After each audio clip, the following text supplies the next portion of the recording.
Hi everyone, this is Ramin from the American Institute. Now we're talking about how to do your resume, kind of a professional development. Let's go into the next slide and start our lesson. Next slide, please.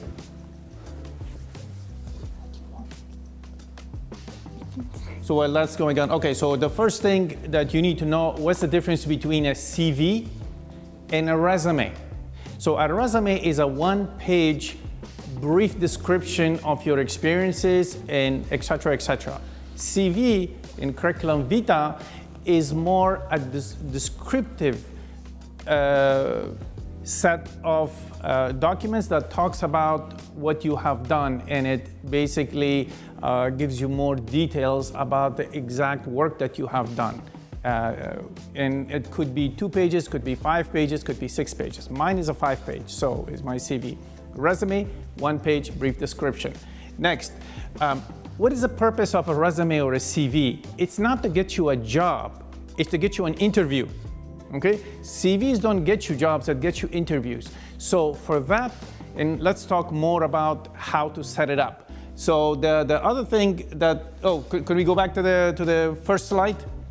Can we go back to the first slides, please? Okay, there we go.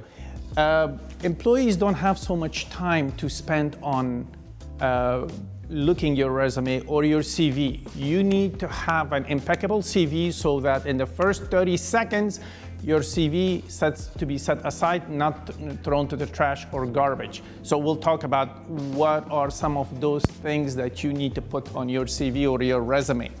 Okay, there is no certified or one way of doing a CV, and I'll show you a couple of examples, like traditional classic and some modern one.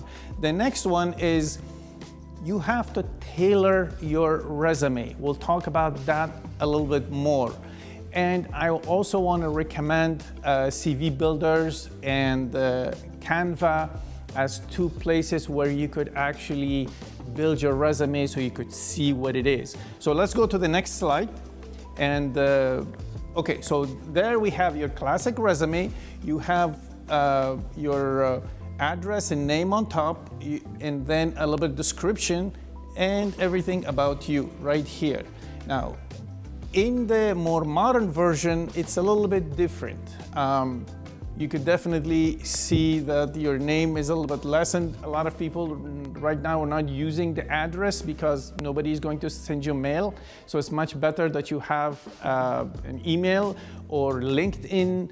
That will just solve a lot of the problems. Some Europeans usually have picture next to right on top of the CV. Americans don't need a picture. It depends on what is it that you want to do and where you want to apply, and you do it accordingly.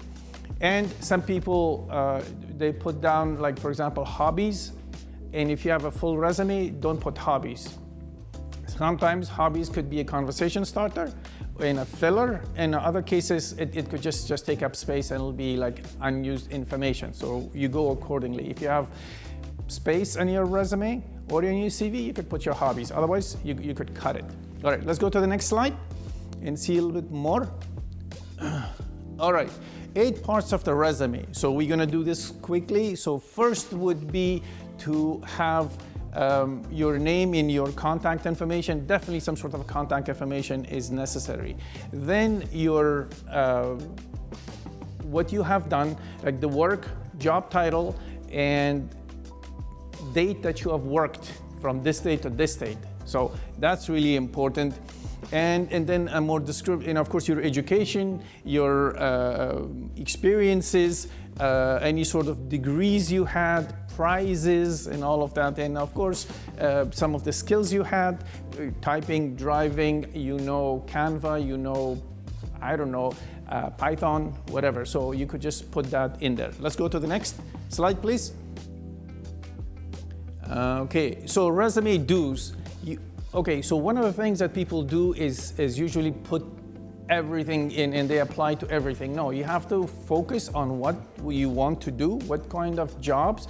For example, if you want a teaching job, then you have to put your relative information if you have done teaching jobs in the past. You just can't put like your engineering jobs. It's just a filler. People just look at it and say, okay, this is irrelevant. So HR department, you want to make it easy for them.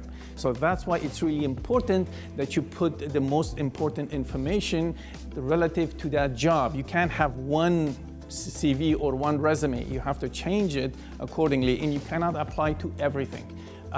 It's just, you're gonna get rejected anyway, so don't waste your time. The resume cannot be more than 600 words, okay? Don't cram too much into it. You wanna do for a resume, you wanna do 1 page.